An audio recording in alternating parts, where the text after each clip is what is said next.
Good afternoon, everyone. My name is Shaun Casey, and I'm the director of the Berkley Center for Religion, Peace, and World Affairs here at Georgetown University.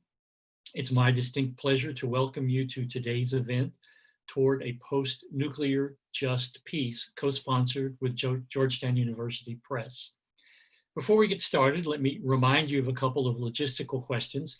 First of all, we will have a Q&A session towards the end of today's event, and if you will look at the bottom of your screen, you should see a Q&A tab on which you can click and start typing your questions. I ask that you start doing that as soon as you have a question appear in your brain so that we have a robust list of questions for our participants today. And secondly, this event is being recorded and will be posted on our website within a few days. So please come to our website and you can share the link with other people, or you can watch the event again yourself. We come together today for an important discussion between two interesting and learned thinkers, Drew Christiansen, who is Distinguished Professor of Ethics and Human Development in Georgetown School of Foreign Service, and also a senior fellow here at the Berkley Center. And he's co-editor with Carole Sargent of the new volume, A World Free from Nuclear Weapons. And his conversation partner is Eli McCarthy, adjunct professor here at Georgetown and editor of his new volume, A Just Peace Ethic Primer. It's always possible to label any moment in the nuclear age as a dangerous one.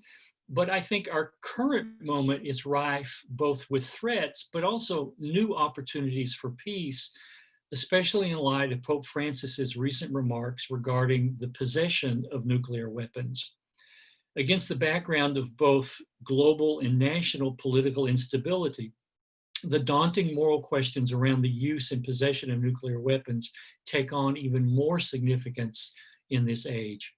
We're fortunate to have a very august, smart, and learned discussion on tap today to help us begin to parse these complex new questions we're facing. We're honored by your presence today, and we are thankful and grateful that you've chosen to spend this hour with us. I'm now going to turn the discussion or the program over to Carole Sargent, who is the co-editor with Drew of his volume. Carole is the founding director of Georgetown's Office of Scholarly Production. So Carole, over to you. I was delighted to meet Father Drew over the issue of Catholic sisters in nuclear disarmament. Catherine Marshall sent me to him, actually. She said, well, you really have to talk to Drew Christiansen if you're talking about disarmament. And it was just a wonderful match because he had such a interest in global resistance to nuclear buildup, but also in the work of these sisters. That was just of this very deep interest for him. So what I'm going to talk about briefly is two sections. People in our volume who either were survivors or in some way have had this very firsthand engagement with the reality either of nuclear weapons or of other sorts of war and violence. And so that's a specific list, and I'll share them with you. And then I'm going to go through just a few of the sisters who may surprise you a little bit, who are globally focused on abolition, not deterrence. So the first group that we're going to consider, we will start, of course, with a woman who is Habakusha. And the term Habakusha, as many or most of us know, is a survivor of either Hiroshima or Nagasaki. And her name is Masako Wada, and she's the Assistant Secretary General of the Japan Confederation of A&H bomb sufferers organizations. And she's a survivor of Nagasaki, and she was able to share that experience. I had the privilege, after going to this conference, of going from Rome to Hiroshima. It was just, I was invited separately. It had nothing to do with nuclear disarmament. I was simply invited by the university. But I saw that she was all over the front page of the Japanese news. And they said she was meeting with some guy in Rome. So it was a very amusing kind of difference in, what comes above the fold. So her testimony is there. The next person I want to list as a survivor is a different kind of survivor, and that is Nobel laureate Merritt Corrigan Maguire, the Northern Irish peace activist. because she experienced violence in a different way in Northern Ireland, and her understanding of what violence is very tactile and immediate. And I just was very riveted by her message and her testimony. And she founded the Community of Peace People and is a really interesting person from an earlier era to look up and know. Another woman that I categorize as a survivor, again, to use this term somewhat loosely, is Marie-Noëlle Kouyaira, Minister of State for Defense of the Central African Republic, a very poor country that is receiving so many of its neighbors as refugees because it has a policy of welcoming a lot of people. And the violence there, she said, is daily. They're trying to disarm, and it's very hard to disarm when people are privately armed and becoming violent against one another in these sorts of conflicts. And so she is a survivor, I believe, of a very different type, but extremely and keenly aware of the need for peacekeeping. Monica Atias survives in a different way as a member of the community of San Egidio. It's a Catholic lay movement based in Rome that works with migrants and refugees. And in her chapter, she shows how war leads to forced displacement. And she makes a special plea for humanitarian corridors of safe passage for the victims of armed conflict. And I see her as a survivor too. We've been trying to get her attention all summer, and she says, I'm too busy. She's at the front lines with people, and she doesn't have time to stop and work with me on a piece for the media, right? I get it. But what an amazing life and testimony. And the last survivor is a different one entirely, because it's Mazda Motors Corporation, which I had no idea was bombed. And you think about, when we think of Hiroshima and Nagasaki, we think of Abakasha, but we don't often consider companies that employed a lot of people. And so that Bruno Mueller's testimony. I don't know if I have enough time because I really wanted to keep this to under 5 minutes. Do you want me to go through the sisters, or would you like me to send that as an attachment? I can also share that with people. There's sisters in Japan, sisters in the US, sisters in the Netherlands, sisters in the UK, all united in disarmament, but I will leave it up to my hosts to decide whether we have time for that. Thank you, Carole. So I think I'll take over from here. I'm Al Bertrand. I'm the director of Georgetown University Press. And I wanted to say that we're absolutely delighted to be the publisher of these two books. And I'm grateful for this opportunity to put these two authors in conversation. So I thought I'd start with asking you both to give just a brief overview of your book. But before we do that, I just wanted to remind everyone that please submit questions using the Q&A function. We'll get to as many of them as we can, and we'd be delighted to do that. So please use the Q&A function for your questions. So Eli, I thought I'd start with you and just, I guess, ask first a very basic question. Can you define what the just peace ethic is? And how did it, maybe take a bit of a historical approach, how did it arise from the Gospels and the way of Jesus, as well as building on contemporary Catholic social thinking, which of course challenges us to see peacemaking as more than the absence of violence? Thanks, Al. It's wonderful to be with everyone today. I'm very excited about this conversation. So, just peace ethic is an attempt to draw our attention to how we can develop virtues and skills to engage conflict well, to break cycles of violence, and to build sustainable peace. So I'll jump into some of those norms, I think, a little bit later, but some of the background on this approach, there's a framework essay in our book by Gerald Schlabach where he writes about kind of the scriptures, the Christian scriptures, particularly Sermon on the Mount, and so forth. And this is really drawing from the theme of shalom in the Hebrew scriptures that draws our attention to this reality that justice and peace shall kiss. In other words, they are interconnected and interdependent in some surprising and creative ways.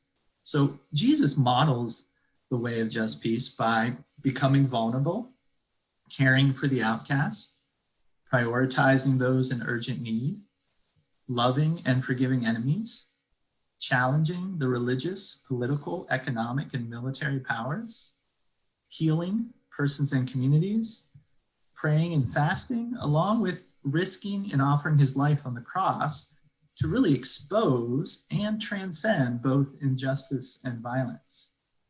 And we know God's way of love primarily through how Jesus lived. Hence, he gives the new commandment to love as I have loved you. That is the nonviolent love of neighbor, strangers, and enemies. And with Jesus's focus on healing and reconciliation, even with enemies, we've been increasingly learning that the kind of justice Christ seems to lean us toward is a restorative justice. So in the Sermon on the Mount, Schlabach draws on Glenn Stassen's insights about these transforming initiatives that he finds in that section of Matthew 5, where he notices that Jesus first names the traditional righteousness that his Jewish listeners had heard, and then he diagnoses the vicious cycles from which this traditional righteousness could not escape. And then he offers realistic, practical, transforming initiatives to escape those vicious cycles at last. So in Matthew 5, for example, there's a section where he talks about, you've heard an eye for an eye, tooth for a tooth. This was the traditional righteousness. But there's recognition that an eye for an eye still perpetuates a cycle of violence. So Jesus says, do not resist in an evil way. In other words, do not respond in kind, i.e. with violence, but rather assert and live in accord with our dignity in, i.e. nonviolent resistance and love. And this is that transforming initiative part. Now, kind of fast forward, so to speak, to contemporary Catholic social teaching. And Lisa Cahill has a great framework essay in the book as well, focused on this topic. So some key trends in this direction.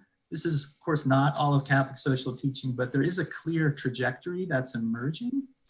So we can see when Pope John the 23rd in his 1963 encyclical Peace on Earth, there's this shift toward human dignity and human rights, as well as social justice and nonviolence, a strong critique of the arms race. And he says, quote, in an age such as ours, which prides itself on its atomic energy, it is contrary to reason to hold that war is now a suitable way to restore rights. A couple years later at Vatican II, there's a development that a recognition that all are called to holiness, not merely the clergy. And dignity is identified as inalienable. And they say it is our clear duty to strain every muscle for the time when war can be completely outlawed. So Pope Paul then says things like, if you want peace, work for justice. Quote, the church cannot accept violence, especially the force of arms, because she knows that violence always provokes violence and irresistibly engenders new forms of oppression. Pope John Paul, who worked with the Solidarity movement against the Soviets in Poland, he said, violence is evil, goes against the truth of our faith. It destroys what it claims to defend, the dignity of a human being. Violence is a crime against humanity. It's an enemy of justice. And then Pope Benedict says it's impossible to interpret Jesus as violent. Violence degrades the dignity of both the victims and the perpetrators. And finally, today, Pope Francis is doing some amazing things. He calls us to mercy, which is about meeting the needs of all parties in a conflict. He says war is never a necessity. He talks about integral disarmament. He says justice never comes from killing. He mobilized to prevent US bombing in Syria, called us to confront ISIS, but not to bomb or make war, and even to be open to dialogue with ISIS. And then finally, his World Day of Peace message in 2017, he said, true discipleship entails following Jesus's way of nonviolence. So this is the recent trajectory as the licitness of war and violence becomes increasingly narrowed and minimized in Catholic social teaching, especially with the contemporary popes. Thanks all. Thank you, Eli. I appreciate that. That was a wonderful, succinct overview of the book. So Drew, I'm gonna turn to you now. And I was thinking first, perhaps you could just tell us a little bit about the origins of the book and how it came to be, and then maybe we could explore some of the major themes of it. Sure. The book is the outgrowth of a process that the Vatican had been in for a number of years, beginning with the latter years of Pope Benedict, where the Holy See made clear in various UN meetings and at meetings of the International Atomic Energy Agency that it was critical of deterrence, that deterrence had once served a legitimate purpose, but it had outlived that purpose. And that indeed, that purpose was being bent to ends that were not moral at all. And that, so that the kind of schema that the Holy See had used and the bishops had used of accepting deterrence provisionally back in the 80s no longer held, but that wasn't worked out in any kind of detail. But gradually, the Holy See got involved in a program led by the civil society agencies, global ones, called the Humanitarian Consequences Movement, beginning in 2013 with meetings in Oslo and then Nayarit in Mexico and finally in Vienna. And there, Pope Francis, Archbishop Tomasi, and the dicastery made clear that deterrence could no longer be justified. Well, in keeping with that, in 2017, the Holy See participated in the UN conference that led to the treaty to prohibit nuclear weapons. I was privileged to be part of the Holy See delegation to the gathering that drafted that treaty. And the following fall, so that was accepted by 122 members of the 124 who were gathered for the meeting. And in the fall, the Vatican signed the treaty. Archbishop Gallagher, the Secretary for Relation with State, that is the foreign minister, signed it at the UN and presented the documents of ratification by Pope Francis. So the Holy See became part of the international system that now looked at the condemnation of not only the use, but the very possession of nuclear weapons, as it says in Article 1 of the treaty. And in November, they gathered about 300 people in Rome at the Synod Hall to mark the passage of the treaty. And various actors who were part of it were there. So you had diplomats, you had Nobel Peace Prize laureates, you had representatives of civil society who had really promoted it, particularly ICANN and its spokesperson, Beatrice Finn, who received the Nobel Peace Prize that year, just a month before in October, and along with various other religious speakers and a number of the people who were victims or witnesses to the problems of nuclear warfare that Carole has talked about. And it's the presentations at that conference that we represent here, but do it in the hope that it nourishes a conversation within the church and outside the church about the limits of warfare and help to prescribe nuclear weapons in keeping with the treaty on the prohibition of nuclear weapons, and work to create a much safer environment for the world in which, as we move from a present situation towards nuclear zero in the future. Thank you. So if I might follow up, I wanted to ask you a little bit about the introduction to your book with Carole that you've called the introduction towards a positive peace. And can you talk us through what you mean by this phrase when it's applied to nuclear disarmament, and how and why the church's thinking on this issue has evolved in the years since Vatican II? Well, the positive peace concept is kind of the obverse of what you talked about earlier. That is, that the church doesn't regard the mere absence of war as a condition of peace. Peace is a situation in which human beings are safe and can thrive and enjoy their human rights and their full human development. That's the content of Catholic social teaching. But the specific content of a positive peace, I think, got filled out in Catholic social teaching decade by decade. So with Paul VI, for instance, with John 23rd, John really pointed to human rights as kind of the realization of peace. So his notion of a peaceful world is a world in which states guarantee the rights of their people, they defend them, and they uphold them. And if they fail to, other political authorities will intervene to support those human rights.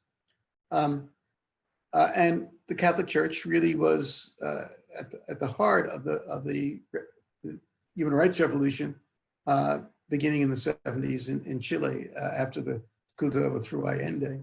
And political analysts talk about a third wave of democracy. What they mean is the democratizations that took place beginning with the 70s with Catholic countries, especially in Latin America, the Philippines, places like that.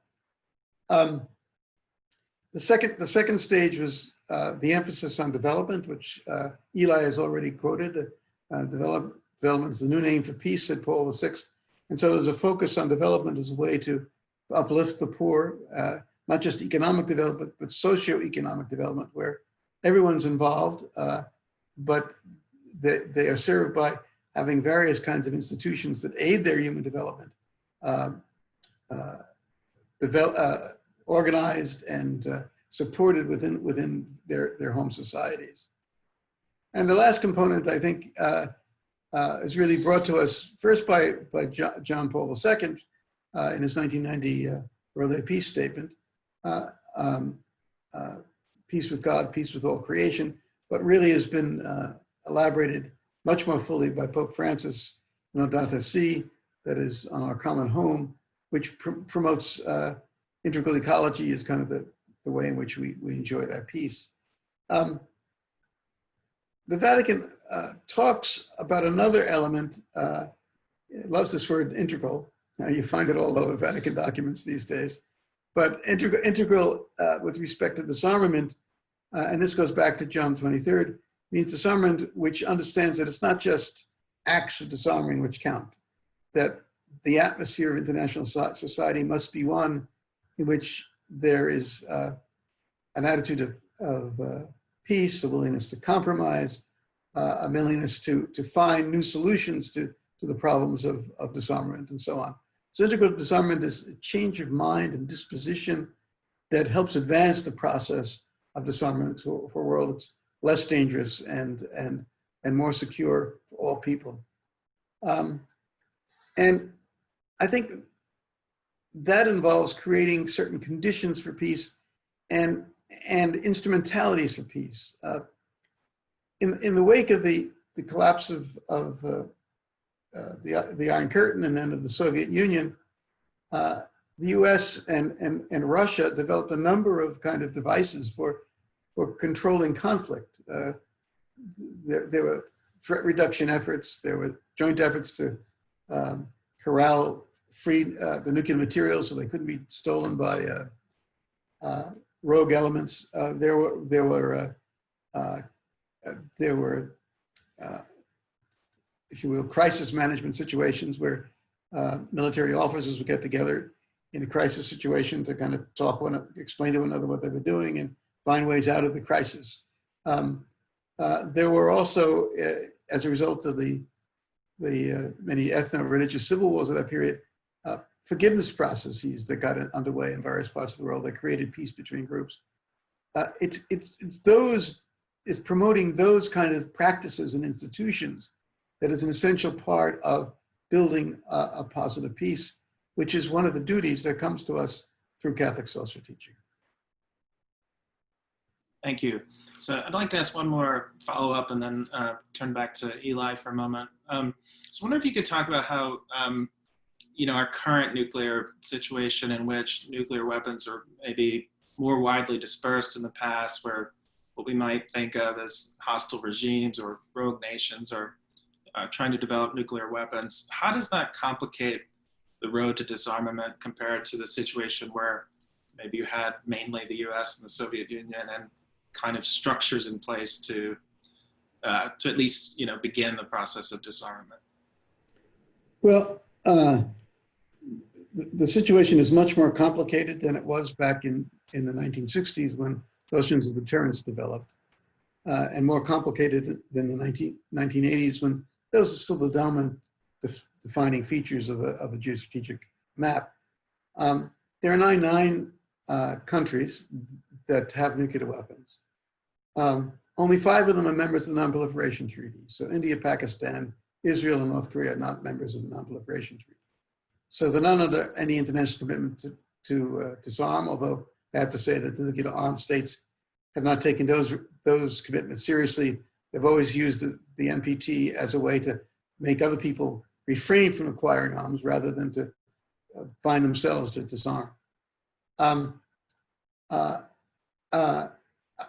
The current nuclear situation is very dangerous. It's the most dangerous, according to the ultimate atomic scientists, since the Russians got the hydrogen bomb in 1952, because not only are there more people and it's much harder more nations, it's much harder to have a deterrent structure when there are 9 rather than just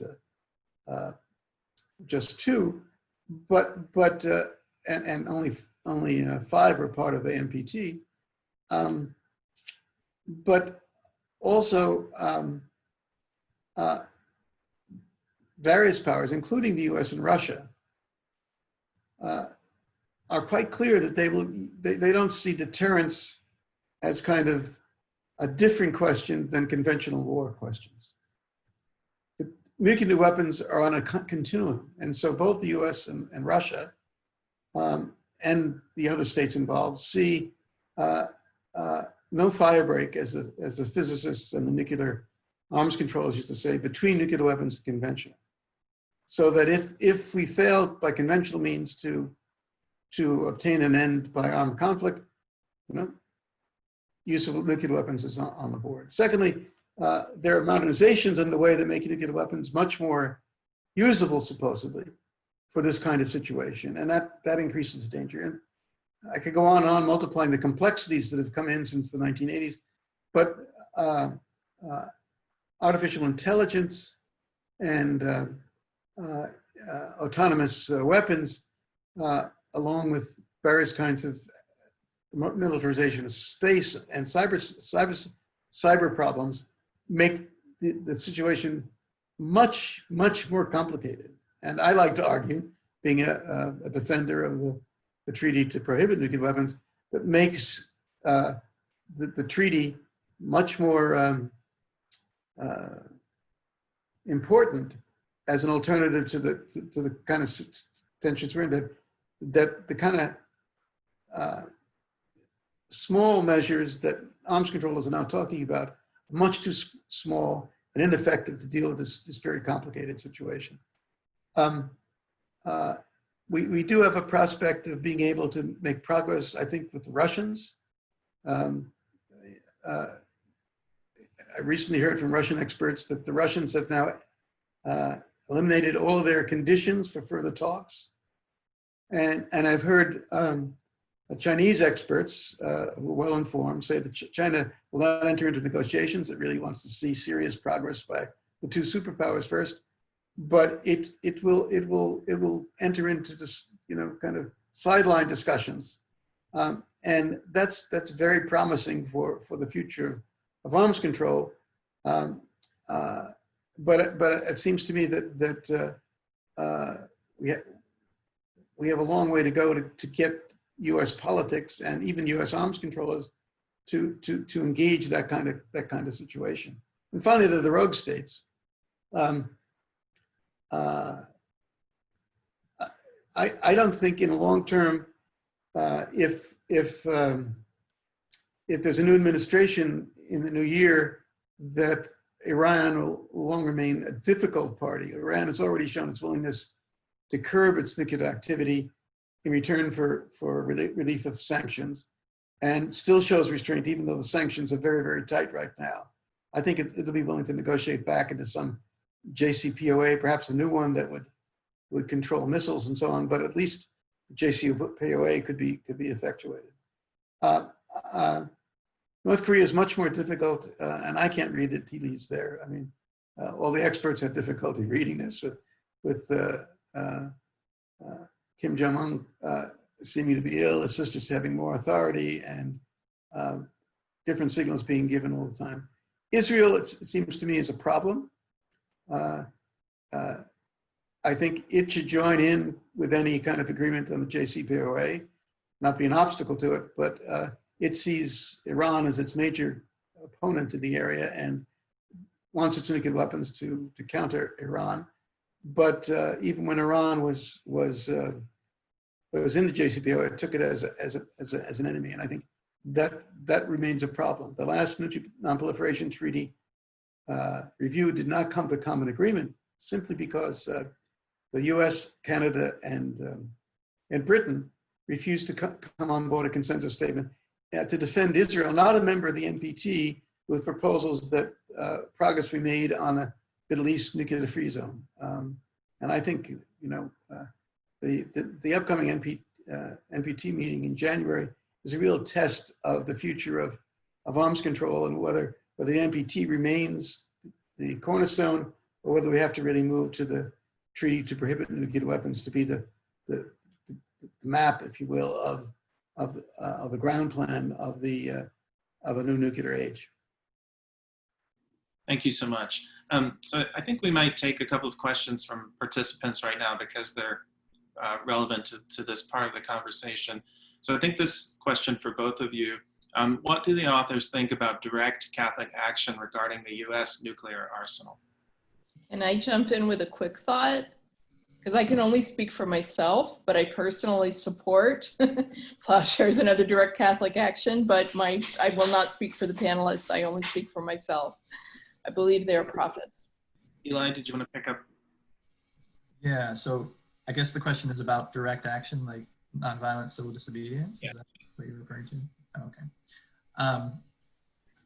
Yeah, I mean, I think it's pretty clear, as a Christian and what Jesus has taught a long time ago, and now the Pope has, affirmed more explicitly about non-possession, and that, the U.S. is clearly has the most nuclear weapons in the world. So I think for Christians or Catholics in the U.S., like we have, big opportunity and responsibility to use a broad range of strategic, creative, nonviolent actions. And it's going to take sustained kind of organizing, not just kind of one-off events, right? Like we need to coordinate with each other so that the folks doing direct action are coordinating with the advocacy folks, and that we're kind of pushing levers at the right time and in the right way.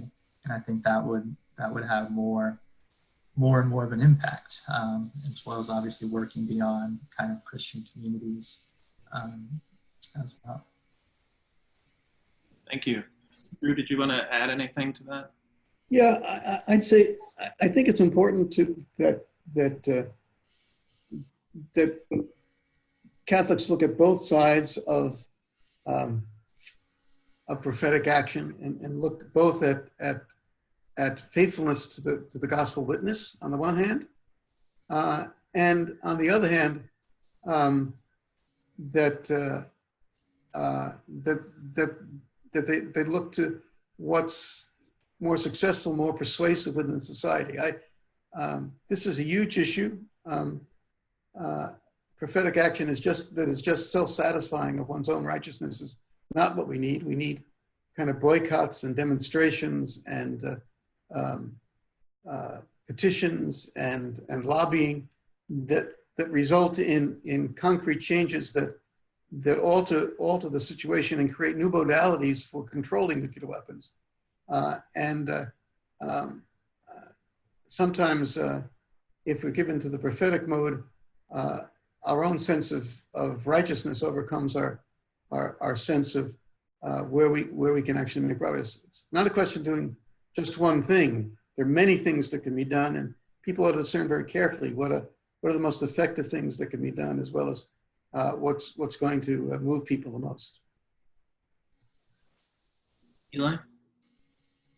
Yeah, I just want to build on this. This is really, I think, relevant to the the conversation around kind of peace building approaches and nonviolent action approaches. I mean, sometimes there can be different threads of research for people talking to each other in those different spaces. And I think bringing those together, which like the U.S. Institute of Peace has been trying to do, to bring together the sort of peace builders, the advocates, the dialogue, the writers and so forth, with the nonviolent action folks that are doing not only civil disobedience, but strikes and boycotts and demonstrations, and thinking about all the pillars of support that are enabling the unjust nuclear regime.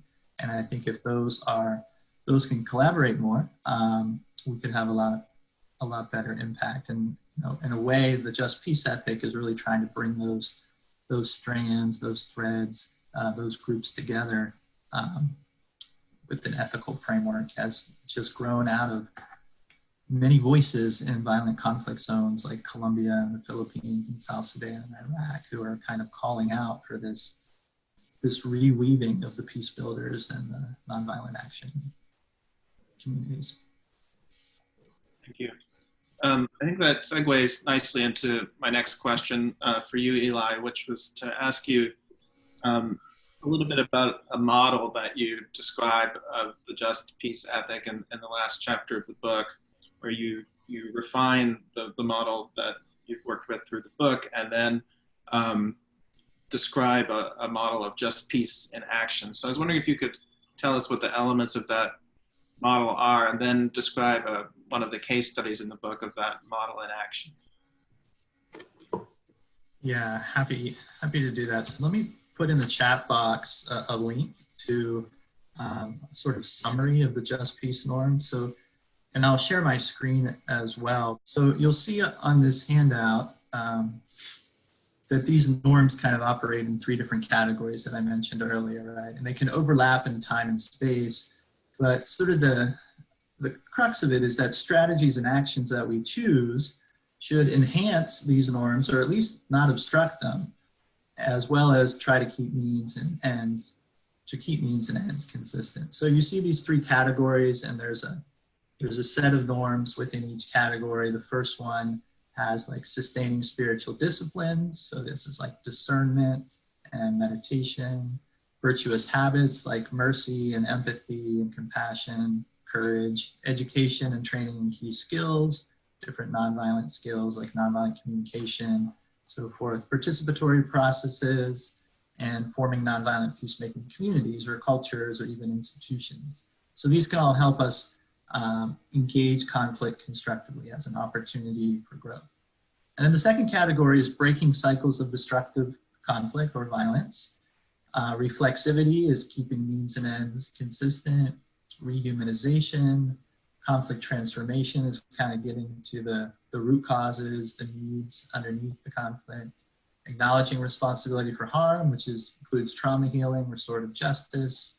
Nonviolent direct action is unarmed civilian protection, civilian-based defense, and nonviolent resistance that we've talked about. Integral disarmament, which the Pope has mentioned and called us for. And then building sustainable peace is the last category. So you've got some more common themes like relationality, civil society, just governance, human rights, and racial and gender justice as well. So to kind of jump into a case, so in the book, there's a range of cases around racial and environmental justice, the death penalty, as well as gang violence in El Salvador, civil war in South Sudan, ISIS in Iraq, gender-based violence in the DRC, women-led activism in the Philippines, and ethnic violence in Kenya. So I'm gonna talk briefly about the case on US immigration from Leo Guardado, who's at Fordham University and did a really great job on this. So basically he talks about how immigration to and in the US is marked by direct and institutionalized violence. So he says a framework of just peace provides a more capacious approach for the church to discern its responsibility to accompany and protect people whose life is being threatened. The just peace ethic can help us see more clearly the root causes of this, such as direct violence of militarization, gangs, domestic violence, but but also social economic instability like US trade policies and political repression like our support for leaders who violate human rights.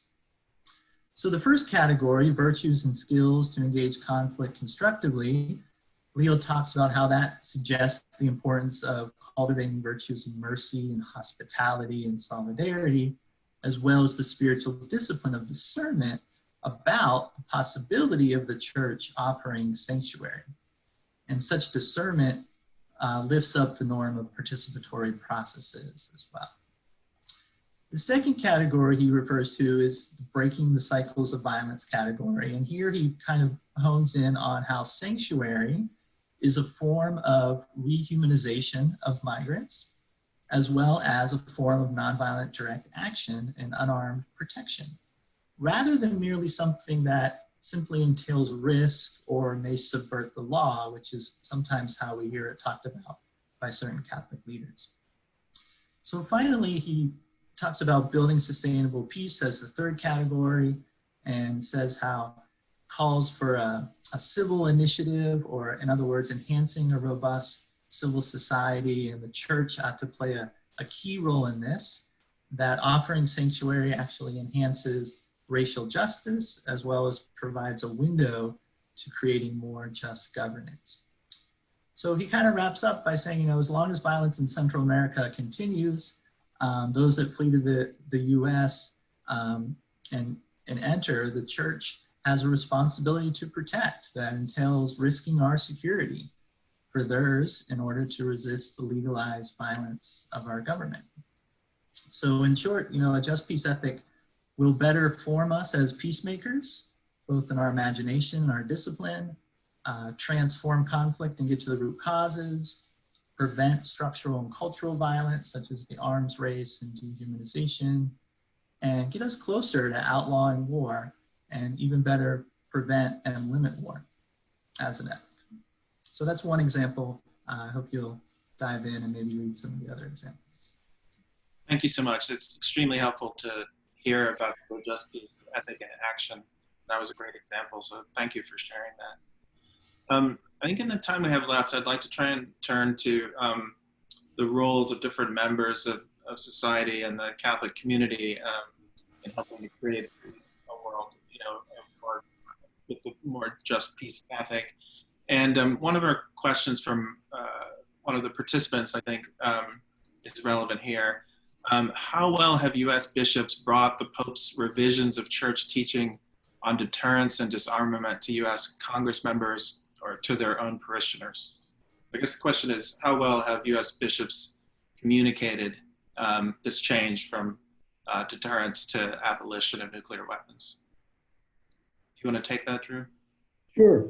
I think the USCCB, the Bishops' Conference, has generally supported the movement towards abolition, but not explicitly focused on the Pope's condemnation of deterrence. Some have, individual bishops. I think it's a question of further education. It's one of the reasons we published this book, A World Without Nuclear Weapons, and we're preparing another one that will help people bridge the gap between traditional moral theologies and the Pope's condemnation to be able to realize responsibility for nuclear abolition within the church. I mean, Francis, in his prophetic way, jumped ahead of the traditional process. It used to be Popes would wait for a consensus among bishops and theologians before issuing a document, and then the Pope is ahead of us, and so the question is, how do you fill in? That's what we'll try to do. We have lots of good contributions, new ideas in that. I think in terms of response, I kind of emphasize that we tend to think of moral questions as either or, and it seems to me that they are either or, that there are lots of options. Paul VI and the Second Vatican Council both talked about there are lots of ways of fulfilling the obligations, even in this kind of area. And I think in terms of direct action, we were just talking about of certain elements of the sanctuary movement in the 80s learned from the Quakers of Pendle Hill in Philadelphia a different style of direct action called civil action, where they declined to do civil disobedience and chose instead to try to engage the police, engage the authorities, and bring them into dialogue. And so developed friendships around which they could work over a period of time. It seems to me that, as John Paul Lederach says, we need moral imagination to find ways out of these problems, and that at every level of the church, that's important. I think at the local parish level, the most important thing is to develop communities of moral discourse and discernment. I take the term moral discourse from James Gustafson, a famous Protestant moral theologian, but what Catholic teaching on the Signs of the Times adds to that is the notion of discernment. It's not just to discuss the issue and persuade people. It's a matter of developing unity together and discerning a pathway ahead together. So discernment is what you should be doing in these groups. And we think usually the parish is one big unit. A number of official documents, including the Church in America, the Synod document of 1999, the Synod described the parish as a community of communities and movements. And it seems to me there can be different people taking different courses who need of action, who still need to support one another and value the unity within that one parish. I'll stop there and you can follow up when you want. Thank you. Eli, would you like to comment on the role of bishops and priests in promoting the just peace ethic more broadly on other issues as well as disarmament? Yeah, sure. I mean, I think it's, there's a noticeable trajectory where, I worked for CMSM, which was the Conference of Religious Leaders in the US for about 8 years. So I interacted a lot with the USCCB staff, kind of advocating on some of these issues. And what I noticed over that period of time was that, there's increasing attention to not simply kind of advocating for development funding, but also advocating for peace building funding. And this is something that, a number of NGOs and advocacy groups have kind of been behind, but the bishops have really started to step up in that area, and they're improving. And I think that's a good sign. And I think as Catholics, we need to continue to call on them and kind of encourage them in that direction. Regarding nuclear weapons, it's kind of new territory now, and I think some of them are jumping in, and others are being a little more cautious. So that's going to take a little bit of time, but in general, there still is a big growing edge in terms of Catholics in general, but also Catholic leaders, and kind of really explicitly pushing back on military spending in general, right? Whether it's nuclear weapons or the Pentagon budget or preparation for war, like we have a lot of room to grow in that area. And hopefully with some of the stuff the Pope's been writing and some of the other developments around just peace, we can grow. Thank you. We have a question from a participant that's, I think, relevant here about responsibilities of those in authority. And I'll just read it out.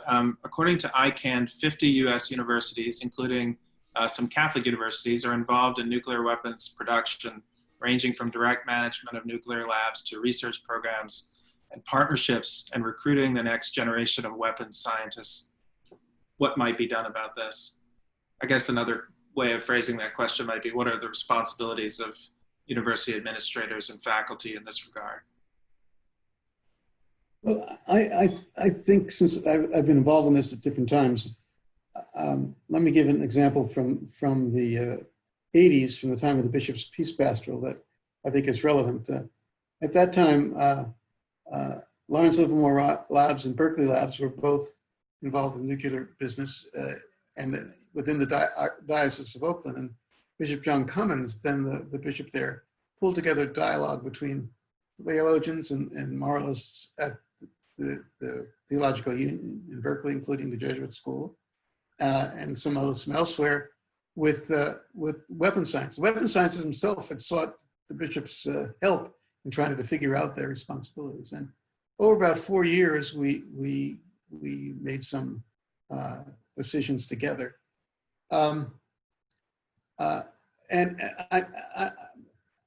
What's impressive is that people chose a variety of things to do. I talked about the variety of options. So some just chose to move on and do other work. They moved to academia and simply teach nuclear physics, and others changed the direction of their work at the lab. So they, instead of working in weapons, they worked on verification and monitoring. Some shifted from working in that area to an area they could work in then at the time of the Carter administration, or after the Carter administration, in the area of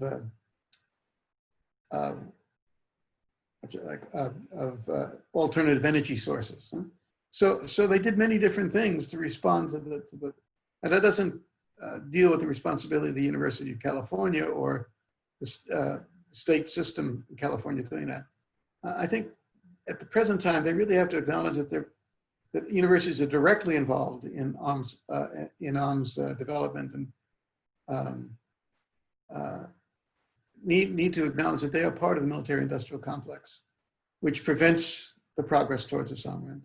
And therefore, they have very grave responsibilities to consider disengaging from that kind of work, even though it brings them lots of support and high levels of talent and so on and so forth. I think it's really important that everyone is concerned to read President Eisenhower's famous remarks on the military-industrial complex.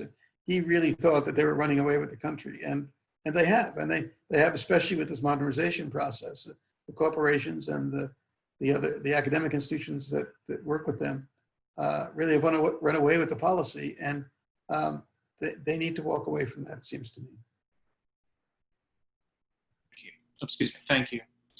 So we have just over 5 minutes left, and I thought maybe we could end by talking about what role do we as ordinary parishioners, as scholars, as publishers, what role do we have in working to create a just peace in a world free from nuclear weapons?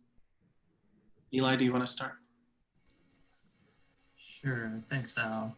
Well, it's a pretty pivotal role. Civil society is going to be kind of the engine to fuel some of these changes, as it is so often, particularly in U.S. history. So, for academics, one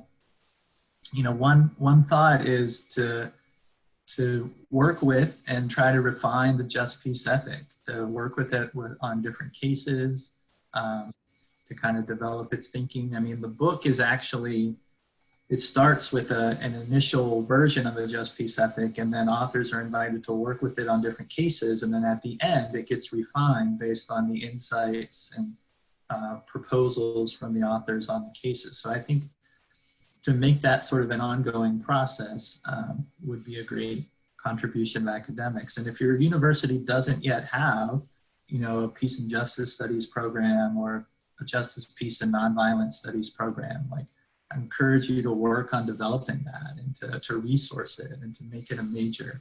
This is something the Pope has actually called on the church to develop these peace studies programs. And it would be great to have a series of sessions like this on just peace cases, or how it would impact the government or the military and so forth.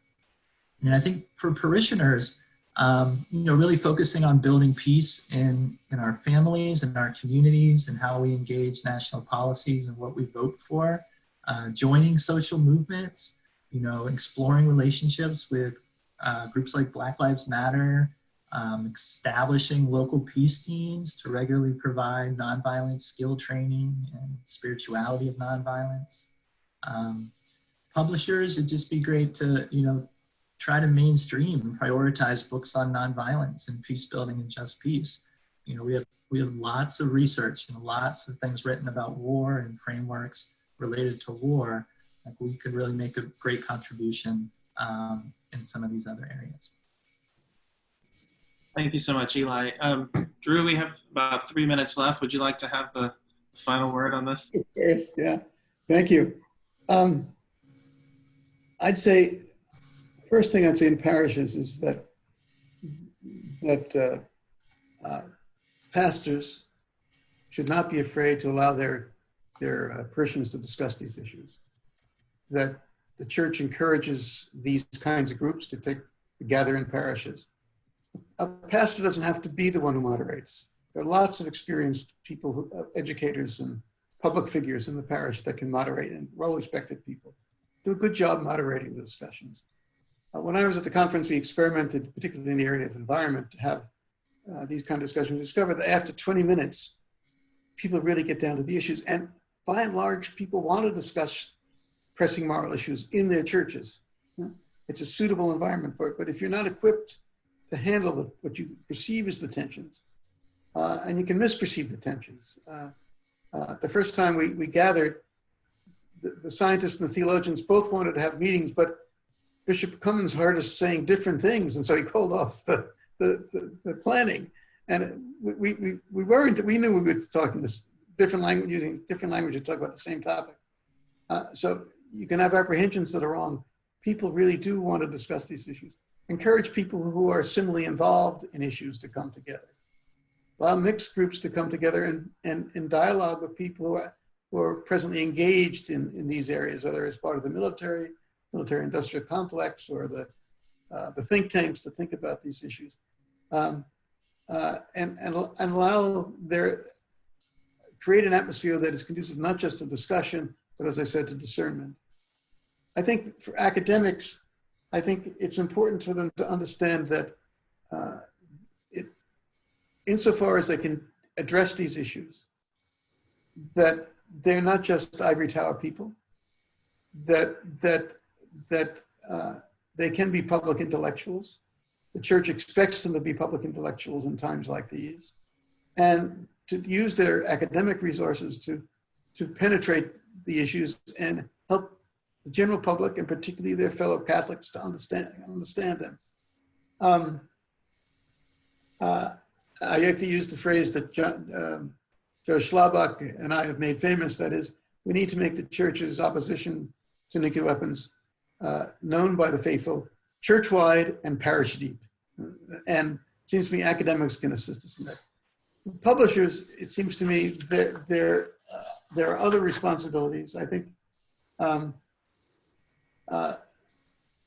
would encourage authors who want to see an active citizenry out there. That's what we need. And yes, it's important to analyze the questions, but it's also important to help people kind of understand how you get engaged in these issues, and to do that.